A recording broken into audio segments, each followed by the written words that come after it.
পর্তুগালের কেন্দ্রীয় ব্যাংকের একটি সমীক্ষা অনুসারে গেল বছর দেশটিতে প্রবাসী কর্মীর সংখ্যা ৩৫.৫% বেড়েছে। দর্শক, এই বিষয়ে বিস্তারিত জানাতে পর্তুগালের লিসবন থেকে সরাসরি যুক্ত হচ্ছেন সহকর্মী আনোয়ার এইচ খান ফাহিম।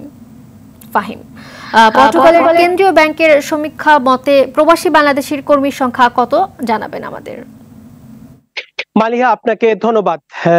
পর্তুগালের কেন্দ্রীয় ব্যাংকের যে একটি সমীক্ষা হয়েছে, সেই সমীক্ষায় তারা প্রকাশ করেছে পর্তুগালের বিদেশি কর্মী যারা রয়েছেন তাদের সংখ্যা, এবং সেই সংখ্যাতে তাদের উল্লেখিত যে সংখ্যা হচ্ছে 2014 সালে সর্বমোট সংখ্যা ছিল যেখানে 55,600 জন প্রবাসী বা বিদেশি কর্মী, সেখানে 2023 সালে তা দাঁড়িয়েছে 4,95,200 জন।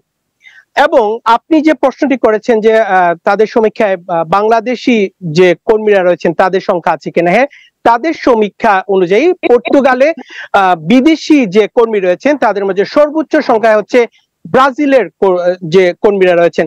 তারপরে যে 4টি জাতীয়তার কর্মীরা এই দেশে কাজ করছেন তাদের মধ্যে বাংলাদেশ চতুর্থতম। তার এই 1 নম্বরে রয়েছে ভারত, 2 নম্বরে নেপাল, 3 নম্বরে হচ্ছে আফ্রিকান দেশ কাবু ভের্দে, এবং চতুর্থ স্থানে রয়েছে বাংলাদেশ। এবং বাংলাদেশি যে কর্মীর সংখ্যা হচ্ছে 18,200 জন। তার মধ্যে বাংলাদেশি নারী কর্মীর সংখ্যা হচ্ছে 2.6%।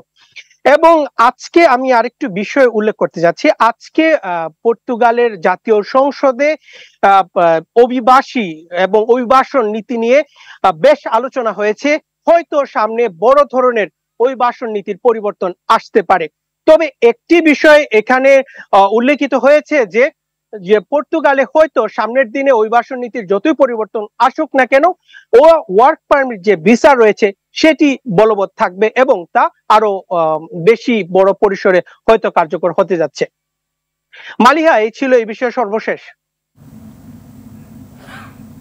ধন্যবাদ আপনাকে।